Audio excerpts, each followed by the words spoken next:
So next event on the track is the para event for the 1500 metres. For the men, we have one competitor, and it is from Knox Athletic Club, Daniel Malone.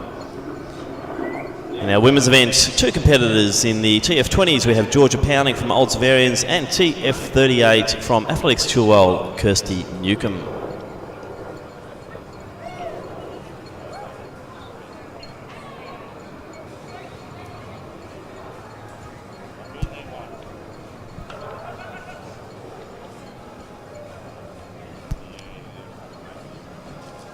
So obviously each in their own individual category, and then Kirsty, as she often does, has decided to really go for it. So she's challenging Dan Malone, decided to take the lead here. Doesn't mind charging out early, Nick Walls. She likes a fast start. And as you were saying there in the live stream, she's a multiple record holder at state level for her classification. She's infamously out there always in those sunglasses, and she's decided to push Daniel Malone out to lane 2. Yeah, now Dan's just eased past. He ran a sub 2:10 800 at Milers Club at Melbourne Uni, and that's qualified him for the Global Games for the intellectually impaired in Brisbane later this year in October. And I'd say they'll be going for multiple qualifiers too, Nick. Yeah, look, and Newcomb, for those who are watching, is a T38 athlete, so it's different types of muscular dysfunction. T38, so cerebral palsy often is one of those. And Georgia Pounding is an F20 athlete, a T20 athlete. Works with Liz Gosper and Anthony De Castella. Old Zavarians have done a good job in working with that group of inclusive sports training. We've seen a few this weekend debut, as well as Georgia, who's an absolute regular at these championships. Yeah, it's fantastic to see, and a great addition to the championship program. So we'll just go down now to presentations with Ross Cunningham. Thanks, Tim. Presentation now for the women's under-20 discus throw. Receiving the bronze medal, the throw of 39 metres 87 from Doncaster Athletic Club, Steph Ratcliffe. And receiving the silver medal with a throw of 44 metres 97 from South Bendigo, Emma Berg. And our gold medalist with a throw of 45 metres 45 from Collingwood Harriers, Isabella Simonelli. Big well done to Isabella, to Emma and Steph, and the women's under-20 discus throw.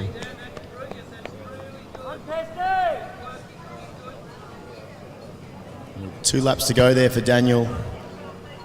Delaney went through, I think it was just on 2 minutes, or 2:10 it was in fact. Yeah, so let's get the split here. It's actually really steady pacing here. He's around 72 seconds, which is 4:30 pace for the 1500. We're just now seeing Kirsty come through to get 2 to go. Georgia not too far, just a good steady run from Georgia as usual. I think it's going to be a real last lap kick between those two. Georgia Pounding does wind up really well. She's a regular in the cross country meets as well, and also road racing, so she's a strong athlete. See, Kirsty does do the full range of events from some of the shorter distance up, so Pounding probably the longer of the two from an endurance capacity, but they're going to probably join each other now here with 700 metres to go. So let's get behind Daniel now. He's coming through. He'll get the bell. Still holding good form, Nick. He's looking really impressive down this home straight. He's in really good shape, as you said, preparing for those games in Brisbane in the middle of the year. But let's get behind Daniel as he gets the bell. 1 lap to go, and he goes through in 3 minutes 20. Get behind him, he gives the crowd a wave. Let's see if we can get him around that 4:30 mark. We're going to have to see a kick down the back straight, which will be quite difficult. I think that's probably where he's going to hit a bit of a headwind. And Pounding's looking strong. She is. Kirsty Newcomb went out quite quick. Pounding has now gathered her in. But Daniel Malone, he's opening up the stride down the back straight. The wind has settled a little bit for this 1500, thankfully, but it's certainly very hot out there. Just drifting off the 4:30 pacing, but he's still going to come in with a pretty good performance here as Pounding comes in to face the bell as well. So once again, just solid performance and well paced here, well judged, Georgia Pounding. So with 150 to go though, Daniel Malone looking to go, I think it'll be about that low 430s. He won't quite nudge under 430s. He hits the home straight at 4:15, 4:30 mid. It probably looks like it's what it's going to be. But let's get behind him, ladies and gentlemen, in the stadium. Daniel Malone, he's had to do all the hard work by himself out in front.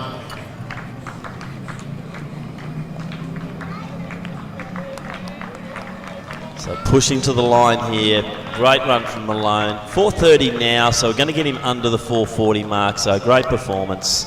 So Malone takes it. 4:37 unofficial. As Georgia Powney has 300 metres to go down the back straight. The camera zooms in here on there. Kirsty Newcomb now getting to that 300 metre mark.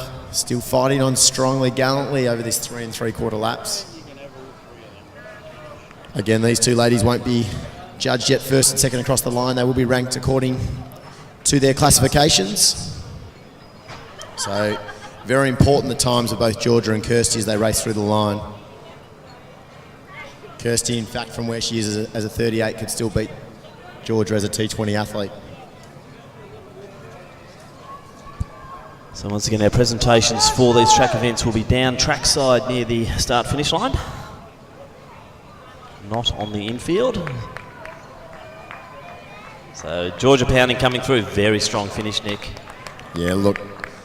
As we said, Liz Gosper, a coached athlete with that inclusive sports training, running with the Old Zavarians. Great partnership they've got going there with Anthony Di Castella at Xavier. And next on the line is Kirsty Newcomb. Again, it's great to hear the applause still continuing in the crowd as Newcomb will go looking to be just over 6 minutes. She's fought home really hard, and they'll be your three finishers in this 1,500 metres men and women combined para-final.